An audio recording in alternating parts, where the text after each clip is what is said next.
India বনাম England match, India বনাম England match 9 ফেব্রুয়ারি শুরু হতে চলেছে আমাদের, অর্থাৎ রবিবার। তো ভাই আমরা আমাদের প্রিম ইলেভেন কি হতে পারে আমাদের দ্বিতীয় ওডিআই ম্যাচে, ঠিক আছে? তো দেখি, চলো একবার দেখা যাক যে আমাদের প্রিম ইলেভেনটা কি হতে পারে। তো ভাই এই প্রিম ইলেভেনে আমাদের 3টা বদলাভ হতে পারে। তার কারণ যে আমি বলতেছি যে বিরাট কোহলি এর আগের ম্যাচে কিন্তু খেলেনি, বিরাট কোহলি এই ম্যাচে খেলবে এটা কনফার্ম। তো বিরাট কোহলি যদি খেলে তো বিরাট কোহলি এখন কার জায়গায় খেলবে? আমার মনে হয় না যে যশস্বী জয়সওয়াল যেমন এই দ্বিতীয় মানে প্রথম ম্যাচে খারাপ খেলছে, আমার মনে হয় যে যশস্বী জয়সওয়ালকে বসিয়ে রেখে ভাই এইখানে বিরাট কোহলি আসতে চলেছে। আর দ্বিতীয় নম্বর কথা আছে যে ভাই এখন যদি আর কে বাদ যেতে পারে, তো এইখানে বাদ যেতে পারে কে রাহুল। কারণটা হচ্ছে যে ঋষভ পান সে কিন্তু মানে ব্যাকআপ উইকেট কিপার হিসেবে আছে। আর কে রাহুলের যদি এর আগের ম্যাচে আমরা পারফরমেন্স দেখি তো ভাই শুধুমাত্র 2 রান করেই কে রাহুল আউট হয়ে গিয়েছিল।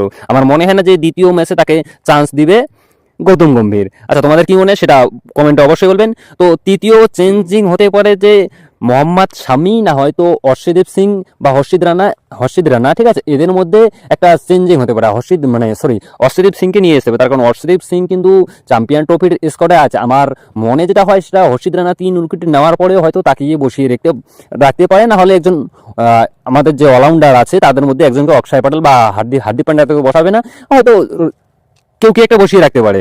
কিন্তু আমার মনে হয় যে এই ম্যাচে অর্শদীপ সিংকে চান্স দিতে পারে। তোমাদের কি মনে হয়?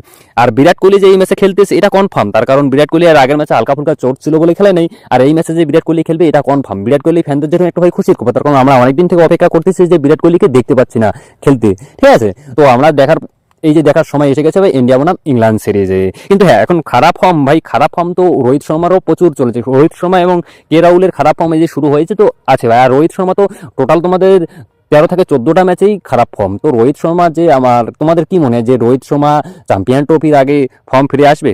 কমেন্ট করে অবশ্যই বলবেন।